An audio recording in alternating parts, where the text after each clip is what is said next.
Hello students, I Mrs. Nidhi Srivastava, your Hindi teacher, faculty of US Academy and Institute, विकास नगर गोरखपुर। और आज मैं पढ़ाऊँगी आपको संज्ञा। वैसे आपने क्लास 2 वाले बच्चे तो क्लास 1 में पढ़े हैं संज्ञा, और हमारा ये विषय क्लास 1 और 2 दोनों क्लासेस के लिए है। और लेकिन क्लास 1 के लिए बच्चों के लिए ये थोड़ा नया विषय है, क्योंकि उन्होंने ये पहली बार सुना है। तो बेटा ध्यान से सुनिए और समझिए, संज्ञा किसे कहते हैं। किसी व्यक्ति, वस्तु, स्थान, प्राणी अथवा भाव के नाम को संज्ञा कहते हैं। अब थोड़ा और विस्तार से समझ लीजिए। किसी व्यक्ति यानी कि व्यक्ति, वस्तु, स्थान, प्राणी अथवा भाव के नाम। क्लास 1 वाले बच्चे समझ लें कि नाम को संज्ञा कहते हैं। किसी भी व्यक्ति का नाम हो सकता है, वस्तु का नाम हो सकता है, स्थान का नाम, प्राणी का नाम और भाव का नाम, सब संज्ञा कहलाता है।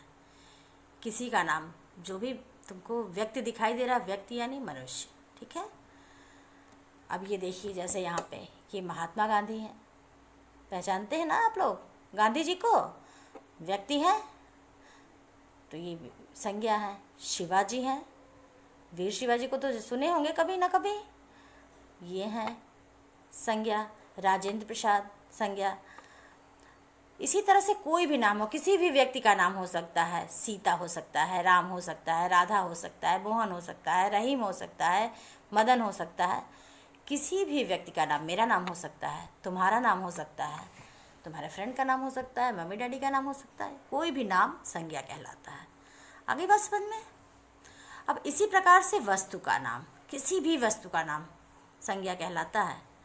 किस प्रकार से? वस्तु में क्या क्या आती है? बहुत सारी वस्तुएं आती हैं, एक दो तो आती नहीं है, बहुत सारी वस्तुएं आती हैं। लेकिन मैं तुम्हें कुछ खास वस्तुओं के नाम बता दूंगी, इससे आपको अंदाज़ मिल जाएगा कि वस्तु कहते किसको हैं। ये देखिए किताब, ये देखिए दवात, ये देखिए घड़ा, ये देखिए आपको मेरा पेन दिखाई दे रहा है, पेन दिख रहा है ना, पेन, ये भी वस्तु है। मेज, कुर्सी, पंखा, देखिए क्लास में ऊपर, रूम में आपके ऊपर लगा होगा, जहाँ भी आप बैठे होंगे, पंखा, सब वस्तु है। यानी कि वो भी नाम है, किसी भी वस्तु का नाम है, यानी कि वो भी संज्ञा है। इसी प्रकार से आगे बढ़ते हैं हम। स्थान, स्थान का नाम भी संज्ञा होता है। किस प्रकार से? जैसे कुतुब मीनार,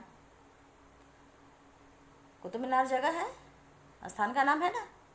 वाराणसी, वाराणसी का नाम सुने कभी आप लोग?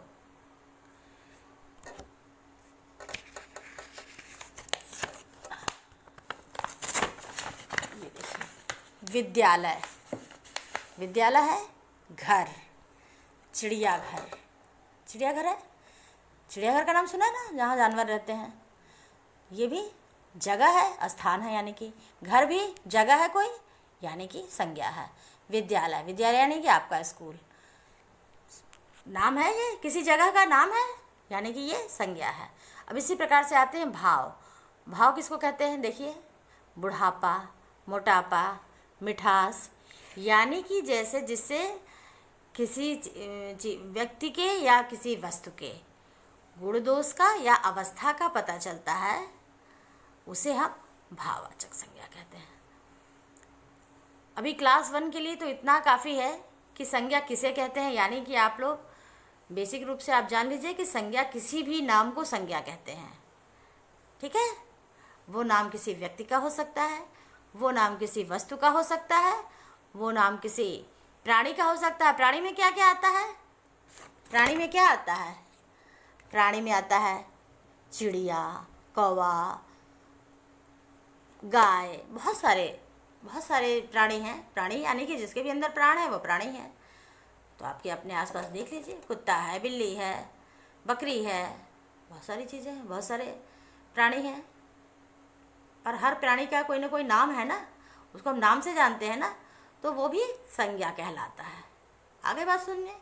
किसी नाम, किसी भी व्यक्ति का नाम, इस प्रकार से किसी भी वस्तु का नाम, किसी भी स्थान का नाम और किसी भी भाव का नाम संज्ञा कहलाता है। क्लास 1 के लिए इतना काफ़ी है। ठीक है, कि आप समझ लीजिए कि क्या संज्ञा कहते हैं किसको हैं। नाम को संज्ञा कहते हैं। वो नाम किसी भी व्यक्ति का हो सकता है, किसी वस्तु का हो सकता है, किसी स्थान का हो सकता है, किसी प्राणी का हो सकता है, किसी भाव का हो सकता है। क्लास 2 थोड़ा समझ ले, थोड़ा सा और आगे बढ़ेंगे क्लास 2 के लिए, कि संज्ञा के भेद कितने हैं। तो क्लास 2 के बच्चे समझ लें कि संज्ञा के 3 भेद हैं। ठीक है, व्यक्तिवाचक संज्ञा, जातिवाचक संज्ञा और भाववाचक संज्ञा।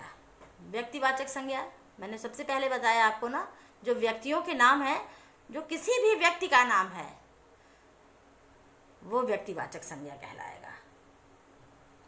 ठीक है, अब इसमें किसी व्यक्ति का नाम, किसी वस्तु का नाम भी हो सकता है, और किसी स्थान का नाम भी हो सकता है जो विशेष रूप से जाना जाए।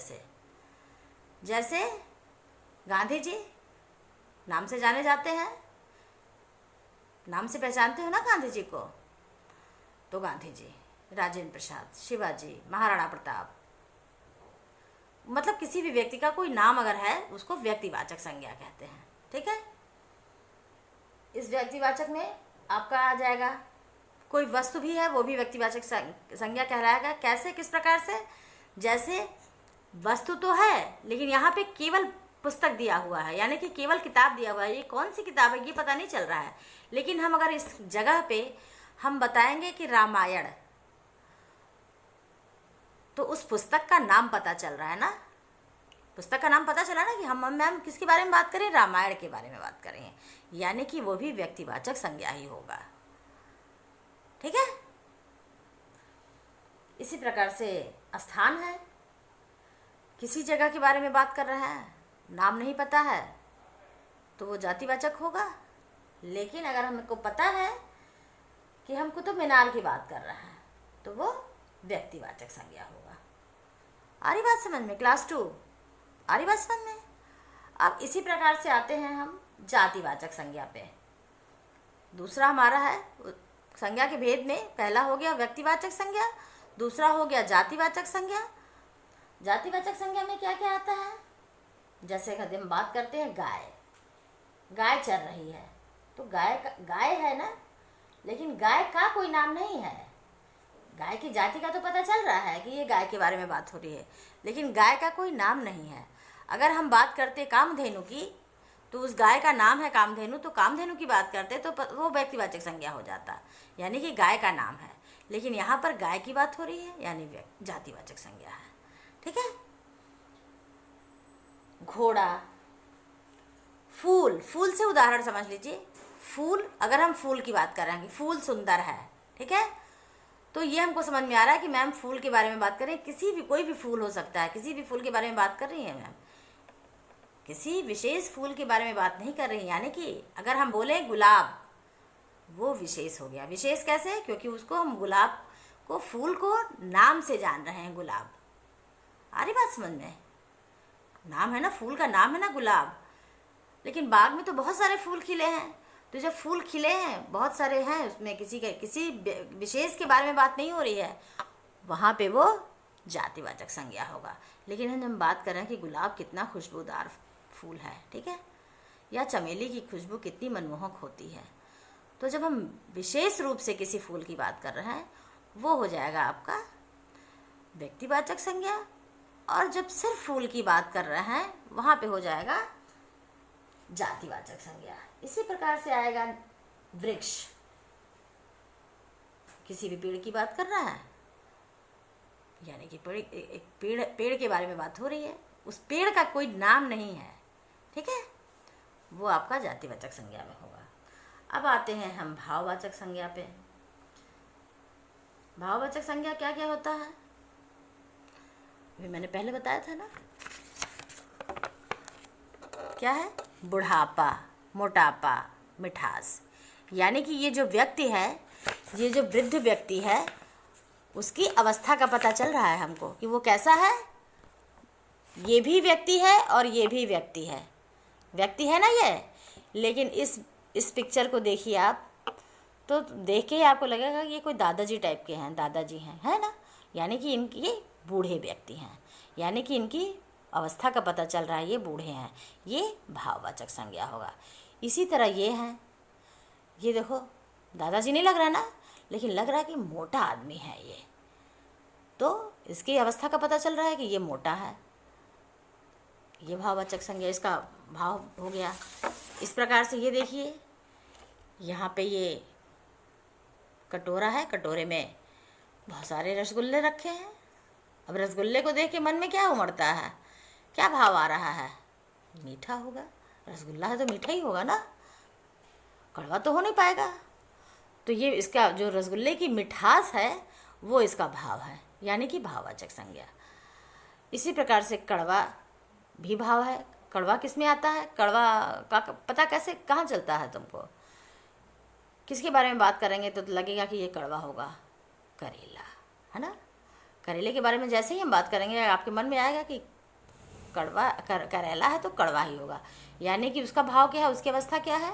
कड़वा, वो उसके भाववाचक संज्ञा है। जिस भी भाव के नाम को संज्ञा कहते हैं। आगे बात समझ में। क्लास 2 जातिवाचक संज्ञा, व्यक्तिवाचक संज्ञा, जातिवाचक संज्ञा और भाववाचक संज्ञा।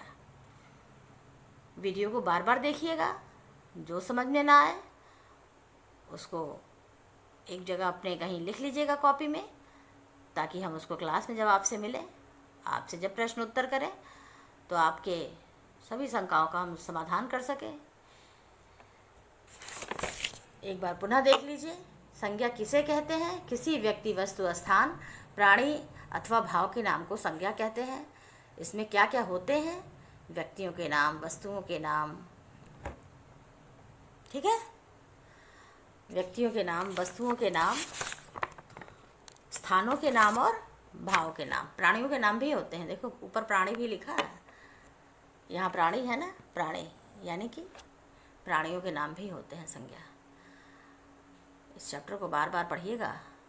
क्लास 1 के लिए तो बिल्कुल नया चैप्टर है, बहुत ध्यानपूर्वक पढ़िएगा, बहुत इजी भी है। बस आप सिर्फ इतना ध्यान दीजिए कि किसी भी नाम को संज्ञा कहते हैं। क्लास 1 के लिए इतना ही काफ़ी है कि नाम को संज्ञा कहते हैं। जैसे उदाहरण से कैसे समझ सकते हैं, राम जाता है, इसमें संज्ञा क्या है?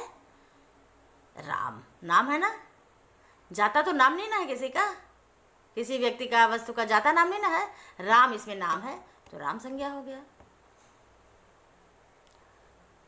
मेरे पास कलम है, इसमें संज्ञा क्या है? कलम। दावात में स्याही है, इसमें संज्ञा क्या है? दावात है। दावात है ना, इस बॉटल का नाम है दावात, और इसके अंदर क्या है? स्याही, ये संज्ञा हो गया। किताब है, ये संज्ञा हो गया। इसी प्रकार से किसी भी नाम को संज्ञा कहते हैं, ये बस आप याद रखिएगा, ठीक है। ओके बेटा, हैव ए नाइस डे।